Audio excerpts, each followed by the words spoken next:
اہل سنت بھائی بھی ہیں، شورا ہندو بھی ہیں، سردار بھی ہیں، یہودی بھی ہیں، اور سبھی نے محمد و آل محمد کی مدح و تعریف کی ہے. تو شورا تو بہت ہیں، اور وہ بھی شورا ہیں کہ جنہوں نے مغالطے بھی کیے ہیں ہمیں. ایسا نہیں کہ مغالطے نہیں کیے گئے. دیکھیے جیسا بھی ایک شعر سنا تھا کہ خود میں کہتا ہوا جاؤں گا، کیا کہتا علی علی کہتا ہوا جاؤں گا. ٹھیک ہے نا، وہ ذکر کر رہے تھے فائز صاحب. میں بھی ایک شعر آپ کو سنائی دیتا ہوں. وہ ہندو شاعر کا تھا. سرزمین لکھنؤ سے کسی نے ماتھر نے کہا تھا، جی ماتھر نے کہا تھا کہ جنت میں یہ کہتا ہوا گھس جاؤں گا ماتھر. آپ کا گھر سمجھ لیا سب نے. محمد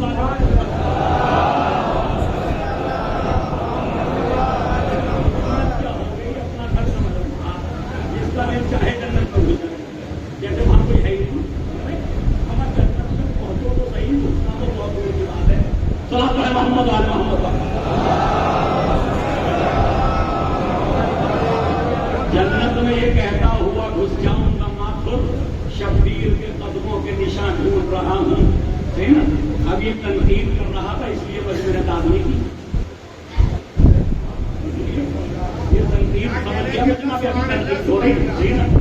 ورنہ یہ مجمع بھی نعرے لگا دیتا. کتنا اچھا شعر کہہ دیا. تو بھائی شعر کو سننے کا شوق تو ہو، یہ تو پتا ہو کہ جنت میں کون جائے گا، کون نہیں جائے گا، کیوں جائے گا، جنت میں جانے کے اسباب کیا ہیں، راستہ کون سا ہے جنت میں جانے کا. تو یہ سب چیزیں سمجھنے کی ضرورت ہے. اب وہ کہہ رہا میں یہ کہتا ہوا بھول جاؤں گا. ہمارے رضوان کھڑے ہوئے بھی دھوکہ دے رہا ہے.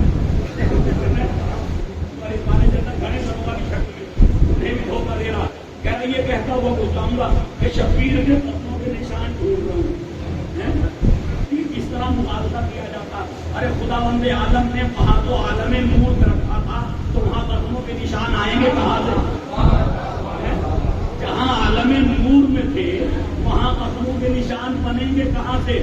قدموں کے نشان بنانے کے لیے روئے زمین پہ بھیجا تھا. تو پہلے یہاں تلاش کر لے، جب مل جائیں تو راستے پہ چل، پھر جنت تک پہنچ جائے گا.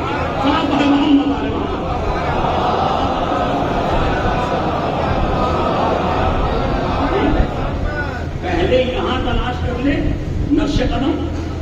جب تجھے یہاں نقش قدم مل جائیں تو پھر اس نقش قدم پہ زندگی گزار. یہاں سے راستہ طے کرنا پڑے گا جنت کا، وہاں نہیں. یہ جنت کا راستہ یہاں سے طے ہوتا، وہاں شروع نہیں ہوتا. جنت میں وہی جائے گا کہ جو دنیا میں جنت کا راستہ طے کر رہا ہوگا. جو دنیا میں جنت کا راستہ طے نہیں کرے گا وہاں کوئی راستہ جنت کے لیے نہیں ہے. اسی لیے آپ کے مولا نے فرما دیا اب دنیا مزرعۃ الآخرہ، دنیا آخرت کی کھیتی ہے، ہوگے یہاں تب وہاں پر پہنچے.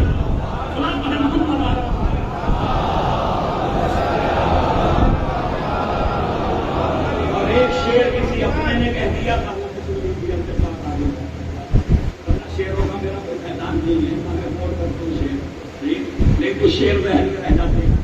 ایک کسی اپنے نے کہہ دیا تھا اسی مجمے میں سے کوئی ہوگا مجھے بنانے کی بات کہ اپنی جنت کو ابھی اور سجا لے.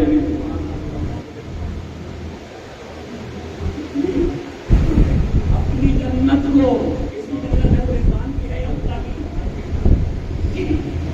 اس کی جنت ہے وہ رضوان مالک ہے اس کا یا اللہ مالک ہے؟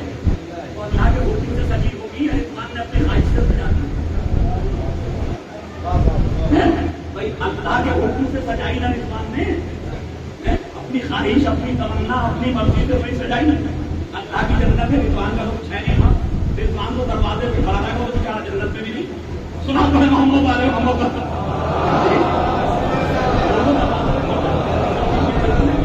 تو کہا جا رہا کہ اپنی جنت کو ابھی اور سجا لے رضوان. اس سے اچھا تو میرے گھر کا آزاد آنا ہے، اس سے اچھا تو میرے گھر کا آزاد آنا. اس کا خالص سے بہتر تو نے سجا لیا. تم نے آزاد آنے کو جنت سے بہتر سجا دیا، اور تو اللہ پہ تنظ کر رہا ایسا کھانا سجا کر کے. یہ اپنی جنت کو ابھی اور سجا لیا. ایک بات سناتا ہوں،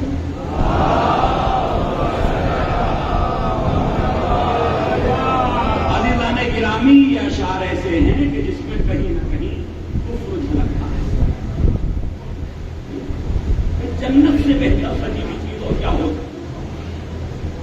بجانے والا خدا، بنانے والا خدا، اس کا مطلب آپ اس کی مخلوق میں نقص پیدا کرتے ہیں، اور جسے آپ بنا رہے ہیں اسے اس سے اچھا بنا رہے ہیں. تو یہ خود سے کم ہے کیا؟ تو اس کو سمجھنے کی ضرورت ہے کہ ہم کیا کہہ رہے ہیں. شعر میں ہم پہنچانا کیا چاہتے ہیں؟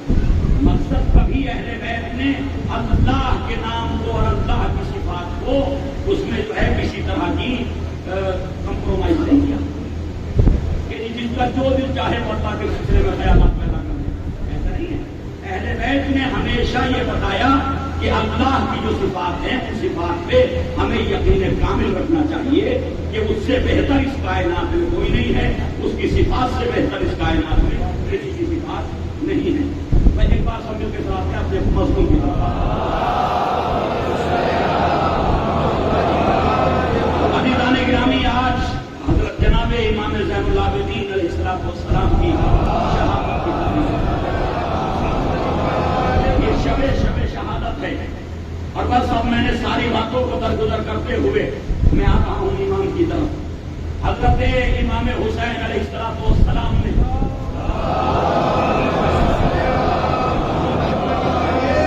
کسی امام کے یہاں نہیں ملے گا، ذرا غور سے سنیے گا، نہ حضرت علی کے یہاں ملے گا اور نہ امام زین العابدین علیہ السلام سے لے کر کے پھر آگے ائمہ میں یہ چیز ملے گی. صرف اور صرف امام حسین علیہ السلام کی یہ خصوصیت ہے کہ خدا بند عالم نے حضرت امام حسین علیہ السلام کو 6 اولادیں عطا فرمائی. کتنی اولادیں؟ 6 اولادیں عطا فرمائی. بعض روایات میں 7 ہیں.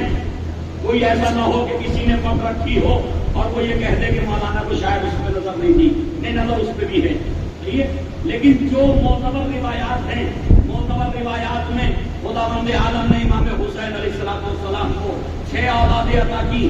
ان 6 میں 3 بیٹے تھے اور 3 بیٹیاں. 3 بیٹے اور 3 بیٹیاں. بیٹیاں تینوں کے نام بیٹیوں کا اپنی ماں جناب فاطمہ زہرا سلام اللہ علیہ کے نام پر رکھے.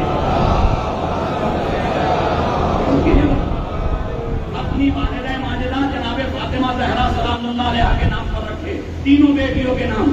بڑی بیٹی ذرا بولیے نیچے سے، فاطمہ کبریٰ. عربی میں کبریٰ کا مطلب ہی بڑا ہے، ٹھیک نا. تو بڑی بیٹی فاطمہ کبریٰ، چھوٹی بیٹی فاطمہ صغریٰ، بیچ میں ایک بیٹی ہے، ان کا نام کیا ہے؟ فاطمہ رقیہ. جائیے شام میں مزار بنا ہے جناب رقیہ سلام اللہ علیہ کے نام سے. وہاں سکینہ کے نام سے لوگ نہیں پہچانتے، عربوں میں سکینہ کے نام سے نہیں پہچانتے جناب سکینہ کو. جی رقیہ، فاطمہ رقیہ. تو تینوں کے نام اپنی والدہ کے نام پر رکھے. کیوں ضرورت پڑ گئی؟ باقی کسی امام نے ایسا نہیں کیا، کسی معصوم نے ایسا نہیں کیا کہ اپنی ساری اولادوں کے نام اپنے والدین کے نام پہ رکھ دیے ہوں. صرف اور صرف حضرت امام حسین علیہ السلام نے اپنی تینوں بیٹیوں کے نام اپنی والدہ کے نام پہ رکھے. کیوں؟ اس وقت جو ہے جناب زہرا سے حسد کرنے والوں کی تعداد اچھی خاصی تھی. اور کیجیے گا جو قریب ہی گزرے تھے، قریب ہی کی تاریخ تھی، بس یہ بات پہنچ گئی. قریب ہی کی تاریخ تھی. جس وقت امام حسین علیہ السلام کے یہاں اولاد ہو رہی تھی، اس زمانے میں ایسے لوگ موجود تھے، ایسی خواتین موجود تھی. اب تو پہنچے گے، ایسی خواتین موجود تھی اور جو لفظ فاطمہ سے حسد کرتی تھی، جناب زہرا کے نام سے حسد کرتی تھی، جن کی تمنا اور آرزو یہ تھی اے کاش یہ وجود نہ ہوتا، یہ نہ ہوتی. اگر یہ نہ ہوتی تو ہم بھی کچھ ہوتے. سنا تو ہے محمد علیہ محمد.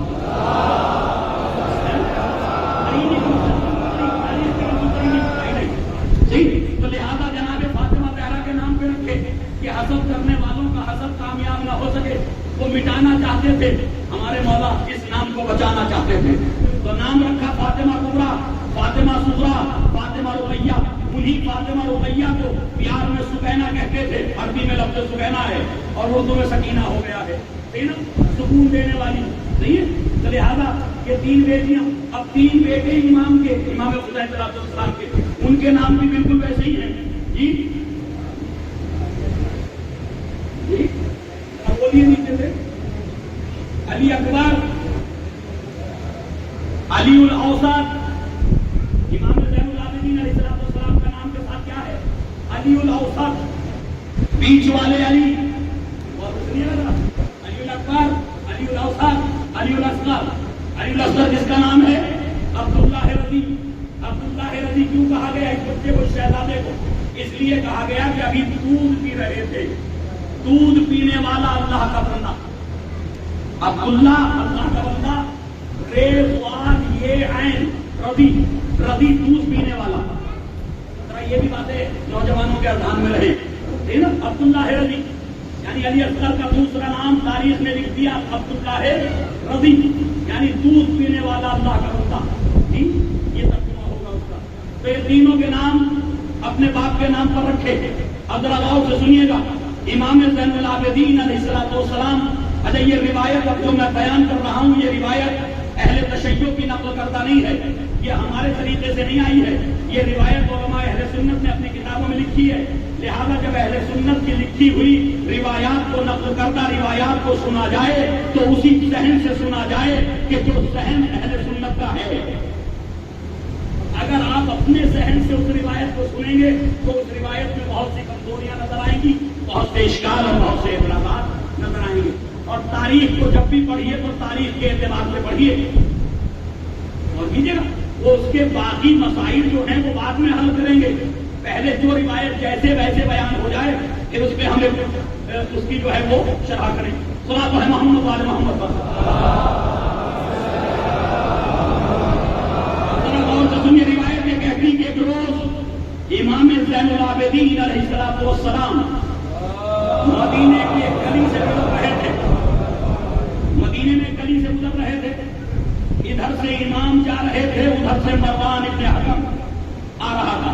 مروان ابن، جس کا کل ذکر ہو چکا، کافر ہے، معلوم ہے لسان رسول میں، یہ آ رہا تھا تو اس نے پوچھا شہزادے تمہارا نام کیا ہے؟ روایت اہل سنت کی طرف اور سنیے گا، شہزادے تمہارا نام کیا ہے؟ امام نے فرمایا علی ابن الحسین، میں علی ہوں، حسین کا بیٹا ہوں، میں علی ہوں، حسین کا بیٹا ہوں۔ ایک مرتبہ مروان نے کہا نہ جانے ہو تمہارے باپ کو کیا ہو گیا ہے، نہ جانے تمہارے باپ کو کیا ہو گیا ہے کہ ہر بیٹے کا نام علی رکھ دیتے ہیں۔ دیکھیے حسد کا اظہار ہو رہا ہے کہ نام علی سے کتنی تبش ہے لوگوں کو، ہے کتنا حسد ہے کہ تمہارے بابا کو کیا ہو گیا کہ ہر بیٹے کا نام علی رکھ دیتے ہیں۔ تو اب روایت یہ کہتی کہ شہزادہ خاموش ہو کر کے گھر چلا گیا۔ تو کیونکہ اہل سنت کی روایت ہے، ان کے یہاں ہمارے ائمہ معصوم نہیں ہیں، اللہ کی طرف سے منتخب کیے ہوئے نہیں ہیں، تو وہ تو یہی سمجھیں گے بچہ تھا، جواب نہیں دیا گیا ہوگا۔ لیکن عزیزان گرامی، ہمارا عقیدہ تو کچھ اور ہے، وہ معصوم ہی کیا جو کسی ناہنجار کے سوال کا جواب نہ دے۔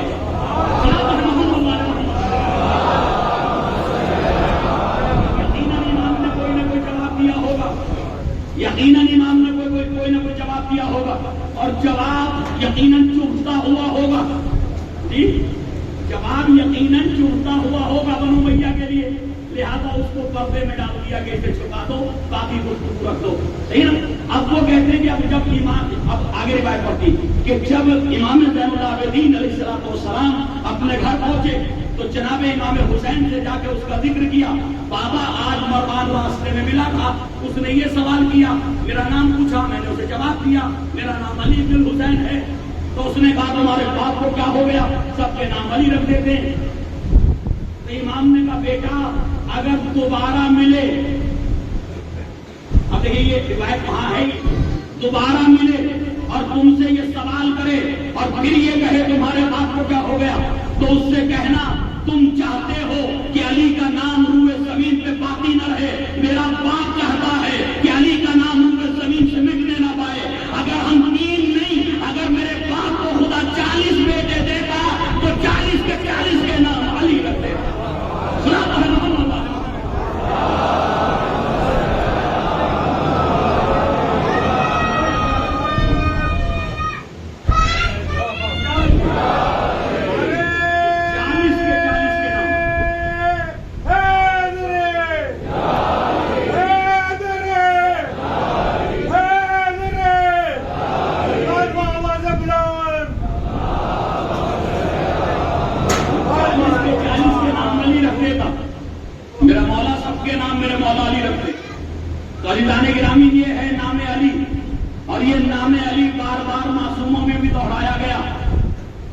علی سے امامت کا سلسلہ شروع ہوا، پھر بیچ میں نام امام زین العابدین کا علی ہوا، اور آگے بڑھے تو علی الہادی، اور آگے بڑھے تو علی الہادی، امام علی نقی علیہ السلام۔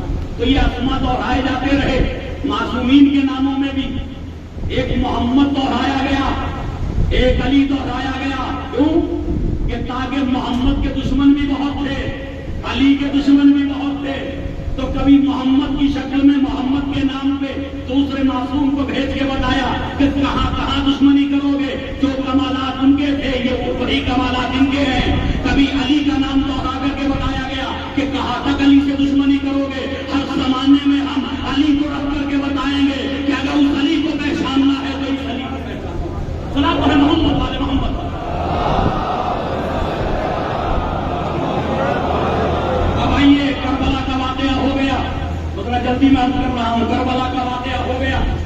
جب کربلا کا واقعہ ہو گیا تو اب ایک سلسلہ نیا شروع ہوا، ذرا غور سے سنیے گا۔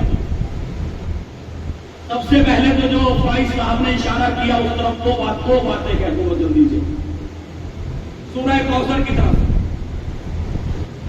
سورہ کوثر بشارت بھی ہے اور ضمانت بھی ہے۔ سورہ کوثر بشارت بھی ہے اور ضمانت بھی ہے۔ بشارت ہے کثرت نسل کی، ضمانت ہے بقائے نسل کی۔ بشارت ہے کثرت نسل کی سورہ کوثر میں، اور ضمانت ہے بقائے نسل کی۔ ہم نے نسل کثیر عطا کی، تو جب وہ کہنا عطا کی تو اس کا مطلب یہ وہ نسل ہے جو مٹائی نہیں جا سکے گی۔ یہ وہ نسل ہے کہ جس کو مٹایا نہیں جا سکتا۔ تو جناب فاطمہ زہرا سلام اللہ علیہا سے نسل رسول آگے بڑھی، نسل رسول جناب زہرا سے آگے بڑھی۔ اب جب زہرا سے نسل رسول آگے بڑھی تو خداوند عالم نے اس کے دو حصے کر دیے، دو سیکشن کر دیے، اور سنیے لگ رہا، ایک حسن کے ذریعے، دوسری حسین کے ذریعے۔ بھائی دونوں نسل رسول ہیں نا، دونوں نسل رسول ہیں۔ ایک حسن کے ذریعے نسل رسول آگے بڑھی، ایک حسین کے ذریعے آگے بڑھی، تیسرا کوئی اور راستہ نہ تھا۔ یہ کوئی اور راستہ ہے؟ نسل رسول کی بات کر رہا ہوں میں، نسل علی کی بات نہیں کر رہا۔ نسل مولا کائنات کے تو اور بھی راستے ہیں۔ سنیے گا، قرآن نے سورہ کوثر میں علی کی نسل کی تاریخ قصیدہ نہیں پڑھا، نبی کی نسل کا قصیدہ پڑھا۔ علی کو کوئی ابتر نہیں کہتا تھا، نبی کو ابتر کہتے تھے۔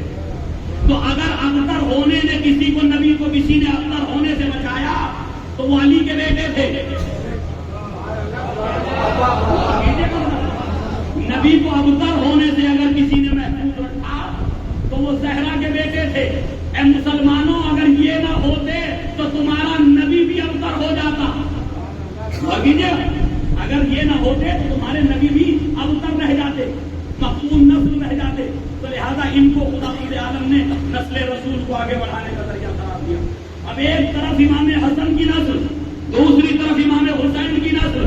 پھر ایک مرتبہ قرآن نے چیلنج کر دیا، جو تم کل ہمارے نبی کو ابتر کر دینا چاہتے تھے، ہمارے حبیب کو مقبول نسل قرار دے دینا چاہتے تھے، تام و تشریح کر رہے تھے، یہ سب ہو رہا تھا نا، جو ایک موقع اور دیتے ہیں، تم اپنی ساری نسلوں کو جو تانے دے رہے تھے ان سب کی نسلوں کو اکٹھا کرو، ان سب کی نسلوں کو اکٹھا کرو اور کربلا میں لے آؤ، اور میرے حبیب کا نواسا نسل رسول کو اکٹھا کر کے کربلا میں لے آئے گا۔ دونوں کربلا میں آ گئے، ادھر کے تانا دینے والوں کی نسلیں بھی آ گئی، جسے ابتر کہا گیا تھا اس کی بھی پوری نسل کربلا کے میدان میں آ گئی۔ لیکن سورہ کوثر نے ضمانت لی تھی کہ ان کو کوئی مٹا نہیں سکتا، ہم باقی رکھنے والے ہیں۔ اور کربلا میں بچا کیا تھا مٹنے میں؟ اسباب تو ایسے پیدا ہو گئے تھے کہ اب یہاں کوئی نسل رسول نہیں بچے گی، لیکن خدا کا کرم یہ ہوا کہ امام حسن کے بیٹے حسن مسنہ کو زخمی کر کے گھوڑے سے گر گئے، لاشوں کے درمیان تک گئے۔ 11 محرم کو دیکھا فوج یزیدی نے کہ حسن مسنہ زندہ ہے، ساتھ چل رہی ہیں، بسر ساتھ میں کا چھوڑ دو، جنگ ختم ہو چکی چھوٹی تو ادھر سے حسن مصنع چھوٹے، ادھر سے سید سجاد جن کو قید کیا گیا تھا وہ نکلے، ایک وہاں سے چلا ایک ادھر سے چلا، پوری دنیا کے اندر بستی بستی شہر شہر ملک ملک نسل حسن و حسین پھیل گئی۔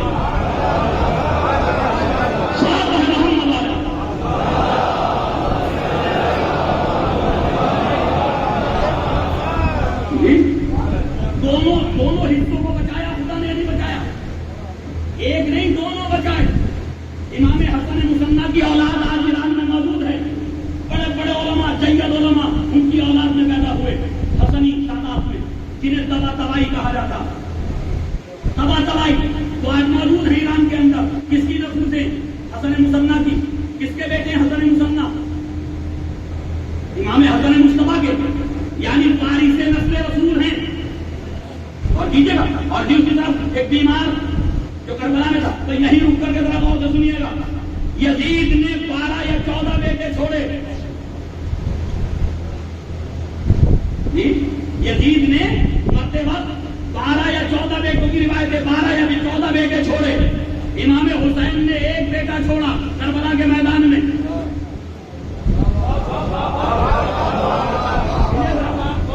14 چھوڑے، 14 کے لیے آسائش کے سامان چھوڑے، 14 کے لیے عیش و عشرت کے سامان چھوڑے، 14 کے لیے پورے اسباب زندگی مہیا کر دیے، سب کچھ کر دیا۔ امام نے ایک چھوڑا، قید کی حالت میں چھوڑا، بیماری کی حالت میں چھوڑا، لیکن خدا کی قسم جس کی قرآن ضمانت لے دے اسے کوئی مٹا نہیں سکتا، اور جسے قرآن ابتر کہہ دے اس کی نسل کو کوئی بچا نہیں سکتا۔ محمد والے محمد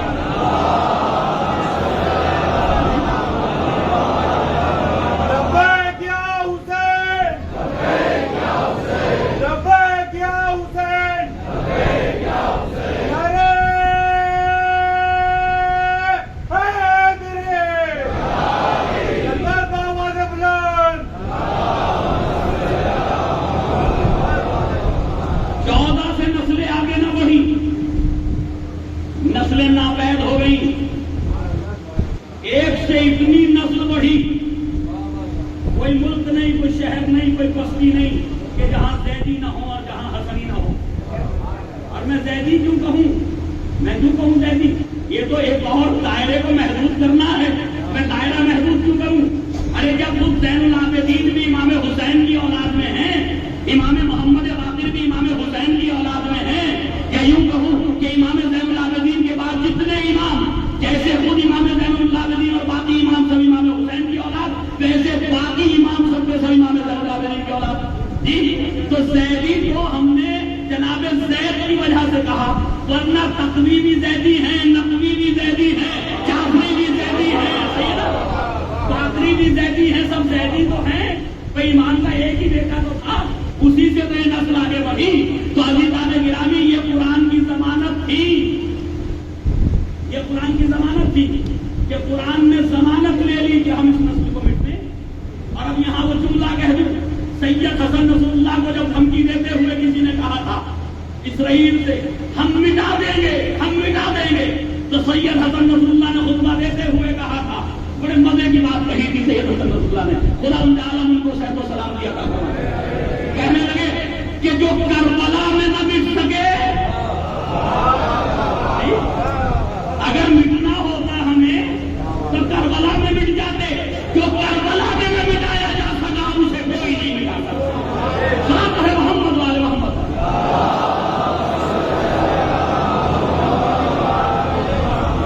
تو یہ کربلا کے بچے ہوئے لوگ ہیں، یہ تلواروں کے بچے ہوئے لوگ ہیں، یہ شہادتوں سے بچے ہوئے لوگ ہیں، ان کو کوئی مٹا نہیں سکتا، انہیں نہیں مٹا سکتا کوئی۔ عزیزان گرامی، امام زین العابدین علیہ السلام کربلا کے بعد خدا نے پھر ایک اہتمام فرمایا، نسل رسول کو آگے بڑھانے کے لیے ایک علی،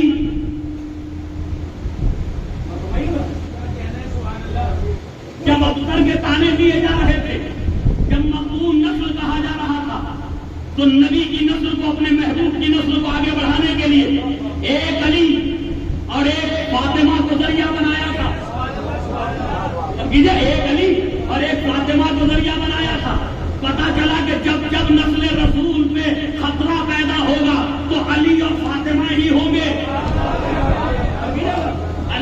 فاطمہ ہی ہوں گے جو نسل رسول کو آگے بڑھائیں گے. جب کربلا میں کوئی نہ بچا، یہ دو افراد رہ گئے، تو پھر خداوند عالم نے ایک علی اور ایک فاطمہ کا اہتمام کیا. علی حسین کی اولاد سے آئے اور فاطمہ حسن کی اولاد سے آئی. اور کی جگہ امام زین العابدین کی زوجہ کا نام کیا ہے؟ فاطمہ. فاطمہ بنت امام حسن علیہ السلام. تو پھر علی و فاطمہ کو ملایا. پھر علی و فاطمہ کو ملایا. جب پہلی مرتبہ نبی کی نسل خطرے میں آئی تو علی و فاطمہ ملے. جب دوبارہ نسل خطرے میں آئی تو پھر علی و فاطمہ ملائے. صحابہ محمد والے محمد.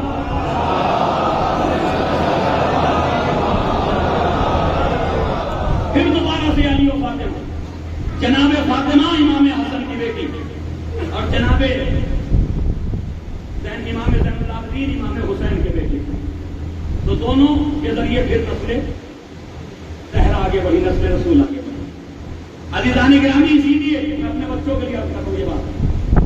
ہمارے پانچویں امام ایک ایسے امام ہے 12 میں، پانچویں ایک ایسے امام ہے 12 میں کہ جن کے ہر طرف عصمت کا رشتہ، ہر طرف رشتہ عصمت میں بے بس ہیں. کسی امام کا نانا معصوم نہیں ہے. ددیحال تو سب کے معصوم ہیں، لیکن ننیحال صرف امام محمد باقر علیہ السلام کا معصوم ہے، کسی اور کا معصوم نہیں ہے. یہ میں ہمارے بچوں کو یاد رکھوا پڑھے محمد والے.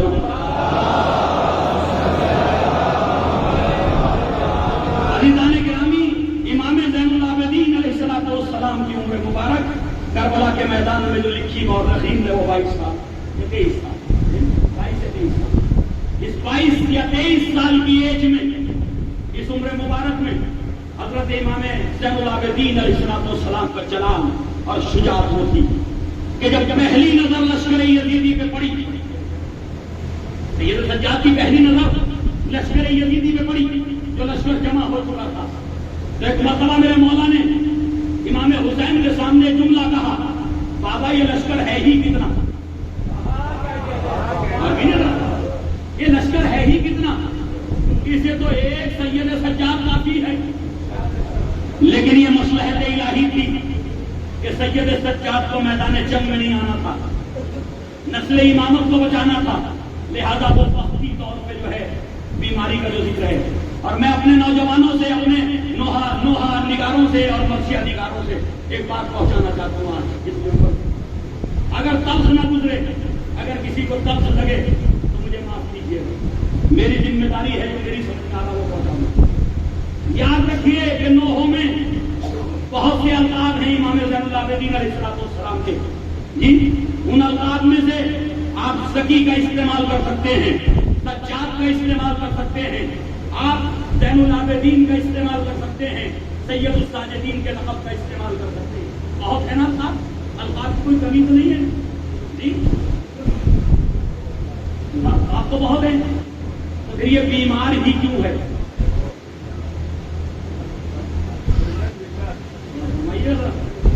یہ بیمار ہی کیوں ہے؟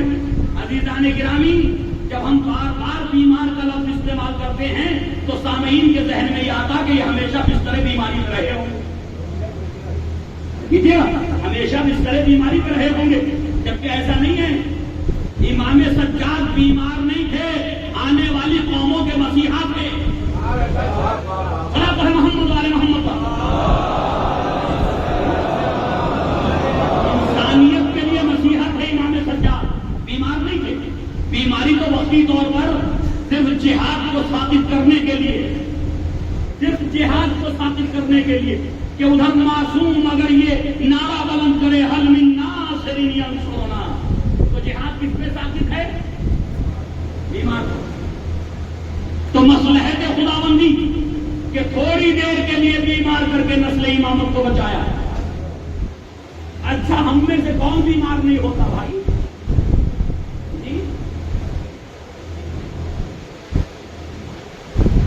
اور سنیے نا، ہم میں سے کون ایسا انسان ہے اس مجمع میں جو کبھی بیمار نہ ہوا ہو؟ سب بیمار ہوئے ہیں نہ کبھی. تو ماں نے اور بہنوں نے اور باپ نے اور چاہنے والوں نے بیمار کا لقب کیوں نہیں دے دیا؟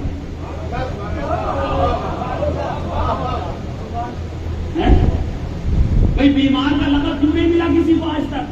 لوگ مہینوں ہاسپٹلائز ہو جاتے ہیں، گھر کے لوگ صحیح ہونے کے بعد بیمار نہیں کہتے، یہ کہتے بھائی میرا بیمار ہے.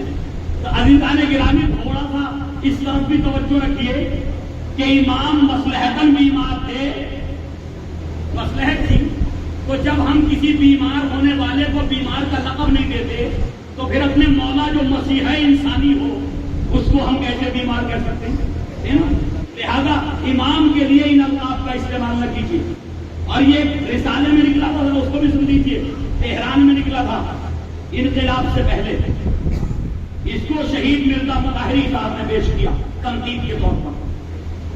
ایک رسالے میں فرانس سے رسالہ نکلتا تھا، اس میں لکھا گیا کہ ہمیں قیادت کے لیے نہ شبر چاہیے، قیادت کے لیے نہ شبر چاہیے نہ خولی جیسے لوگ چاہیے. کیوں؟ ان کے پاس کسی حکم کو نافذ کرنے کی قوت تو ہے لیکن ان کے پاس لائحہ عمل نہیں ہے، یعنی ان کی نیت کے ساتھ نہیں ہے. وہ نہ اپنے سے مخلص ہیں نہ انسانیت کے ساتھ مخلص ہیں. اور نہ ہمیں بیمار کربلا چاہیے. کیوں؟ کہ یہ بیمار جو ہے کسی قوم کی قیادت نہیں کر سکتا. اس لیے کہا امام زین العابدین نے ہمیں کون چاہیے؟ ہمیں عباس جیسے چاہیے. تو آپ ظاہر سمجھیں گے جناب عباس کی تعریف ہو رہی، لیکن عزیزان گرامی جناب عباس کی تعریف کے ساتھ امام زین العابدین علیہ السلام، حتیٰ کہ اگر امام زین العابدین علیہ السلام کے سامنے جناب عباس کی ہو تو سر جھکائے کھڑے رہیں گے، کوئی چرا نہیں کرے گا. چچا ضرور ہیں، عظمت میں کوئی کمی نہیں، جلال میں کوئی کمی نہیں، لیکن معصوم کا مقام الگ ہے. جو اللہ کی طرف سے معصوم ہے اس کا مقام الگ ہے. تو امام زین العابدین کے سامنے ہو بولو چچا ہو. اب آپ کہیں گے مولانا یہ کیسے ہو سکتا؟ جس وقت دعوت ذوالعشیرہ ہوئی اور نبی کریم نے یہ ارشاد فرمایا کہ جس نے مجھے نبی مانا ہے، بس میں اعلان کر رہا ہوں کہ جو اس امر میں میری مدد کرے گا، میری ہیلپ کرے گا، وہ میرا وسیع ہوگا، میرا جانشین ہوگا، میرا خلیفہ ہوگا. تو حضرت علی علیہ السلام کھڑے ہوئے. کھڑے ہونے کے بعد کہا انا یا رسول اللہ، اے اللہ کے رسول میں آپ کی مدد کروں گا، دین کو پھیلانے میں، دین کو بچانے میں میں مدد کروں. تو نبی کریم نے حضرت علی کے کاندھے پہ ہاتھ رکھا، ہاتھ رکھ کے فرمایا ھذا اخی ووصی وخلیفتی فیکم فاسمعوا لہ واطیعوہ. یہ جملے ہیں ماشاءاللہ مولانا موجود ہیں، یہ جملے ہیں، میں پڑھ لیجیے خطبہ ذوالعشیرہ کہ امام نبی نے فرمایا یہ میرا بھائی ہے، یہ میرا وصی ہے، یہ میرا خلیفہ ہے، بس اس کی بات کو سنو اور اس کی اطاعت کرو. اس کی بات کو سنو اور اس کی اطاعت کرو. اب جب کفار و مشرکین نکلنے لگے تو مذاقاً رضا کے طور پہ جناب ابو طالب سے کہتے جا رہے تھے تو سن لیا اپنے بھتیجے کا حکم، سن لیا اپنے بھتیجے کا حکم، اب اپنے بیٹے کی اطاعت کرو اور اپنے بیٹے کی بات مانو. تو جناب ابو طالب نے ایک جملہ کہا تھا کہ جو کچھ میرا بھتیجا کہہ رہا ہے وہ بالکل صحیح ہے. یعنی جناب ابو طالب نے اس پہ اعتراض نہیں کیا کہ میں باپ ہو کے بیٹے کی اطاعت کیوں کروں. تو یہ بھی ولی خدا ہی جانتا ہے کہ میں ولی خدا ہوں، وہ امامت کے منصب پہ فائز ہے، لہذا میری ذمہ داری ہے کہ امامت کی اتباع کروں. صلی اللہ علیہ وسلم.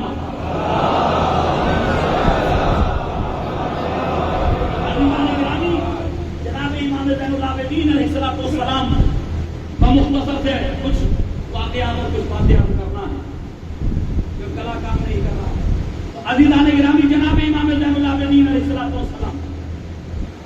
کربلا کے بعد اس طرح سے آپ نے زندگی گزاری، گریہ ازاری، مناجات، آہو رکا.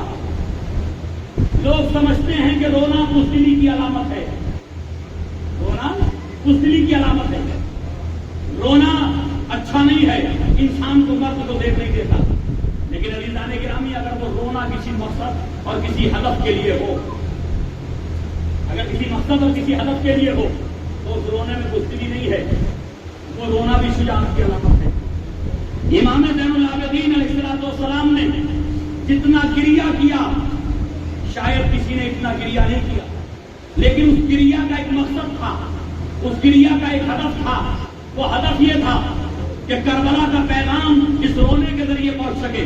بنو امیہ نے ذکر محمد و آل محمد پہ پابندی لگائی ہوئی تھی، لوگوں کو ملنے میں پابندی تھی، ان سے مل نہیں سکتے تھے. اس لیے میرے مولا نے گریہ کا سہارا لیا کہ گریہ سے تو کوئی نہیں روک سکتا، رونے سے تو کوئی نہیں روک سکتا، مناجات اور دعاؤں سے تو کوئی نہیں روک سکتا. اور یہ مناجات اور دعاؤں کا راستہ وہ تھا کہ جس نے ظالموں کی موجودگی میں ظالموں پہ لعنت کرتے رہے میرے مولا. اور ہو سکتا بہت سے تو ایسے بھی لاشعور ہوں گے جو پیچھے بیٹھ کے آمین کہتے ہوں گے. ذرا تو ہے محمد والے محمد پر یہاں ظلم کے خلاف دعا کرنے کو کوئی نہیں روک سکتا، مناجات کرنے کو کوئی نہیں روک سکتا. لہذا میرے مولا ظالموں کو برا بھلا بھی کہہ رہے ہیں اور ساتھ میں جو ہے ذکر امام حسین بھی کر رہے ہیں. مظلومیت کا بھی بیان ہو رہا ہے اور یہی وہ بیان تھا. لوگ سمجھ رہے تھے کہ رونے والا رو رہا ہے، اس رونے سے کیا ہوگا؟ تلواروں کی ضرورت ہے حکومتوں کو گرانے کے لیے، طاقت کی ضرورت ہے، قوت کی ضرورت ہے سلطنتوں کو توڑنے کے لیے. لیکن میرے مولا نے کہا یہ غلط فہمیاں ہیں تمہاری. اگر کردار ہو اور کس رونے میں بھی ہدف و مقصد پیدا ہو جائے تو زیادہ دنوں بڑی سے بڑی امپائر قائم نہیں رہ سکتی. اور کیجیے گا امام زین العابدین علیہ السلام نے ایک ایسا راستہ ہموار کیا بنو امیہ کی حکومت کو گرانے کے لیے کہ اسی گریہ نے تباہین پیدا کر دیے. کیجیے گا اسی گریہ نے تباہین پیدا کر دیے، اسی گریہ نے مختار کو وجود دیا، اسی گریہ نے جو ہے وہ زید بن شہید پیدا کیے، اسی گریہ نے جو ہے بنو عباس کے کلیجوں کو بروا دیا. اور وہ لوگ کے جو بنو امیہ کے خلاف کھڑا ہونا نہیں چاہتے تھے وہ بھی قیام کرنے کے لیے کھڑے ہو گئے. ایک دن وہ آیا کہ ابھی کربلا کو 1 سال ہی گزرا تھا کہ مدینے کے اندر انہی مسلمانوں نے جنہوں نے یزید کی بیعت کی تھی امام کے گریہ کے ذریعے یہ بیعت یزید کو توڑ ڈالا. یزید کی بیعت توڑی نہیں توڑی، صحابہ محمد والے محمد پر. تو یہ پانی فرش ادا بھی ہیں آپ کے مولا، یہ پہلے ازادار بھی ہیں، یہ امام پہ گریہ کرنے والے بھی ہیں. لہذا ایک ایسا راستہ چنا میرے مولا نے کہ بنو عباس کے کلیجوں کو بھی گرما دیا کہ تم کب تک امت مسلمہ خاموش بیٹھے رہو گے.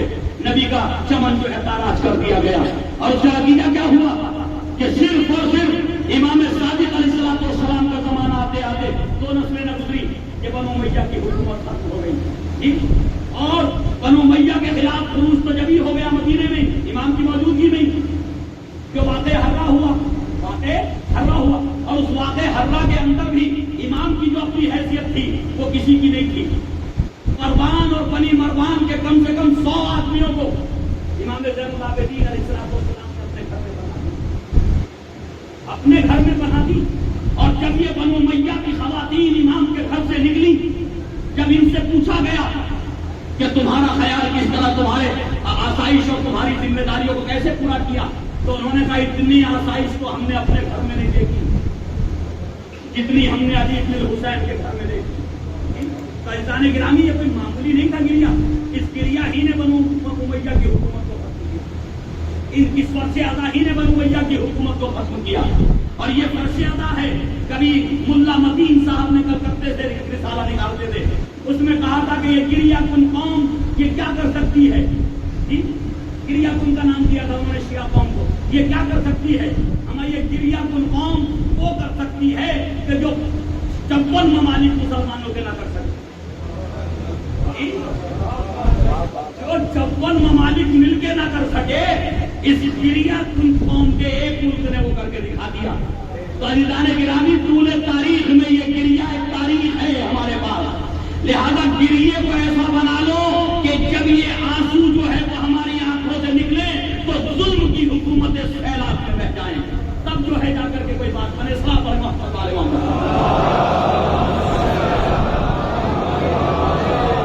سب سے یزید کی غلامی پہ بیعت لی گئی واقع ہررا میں.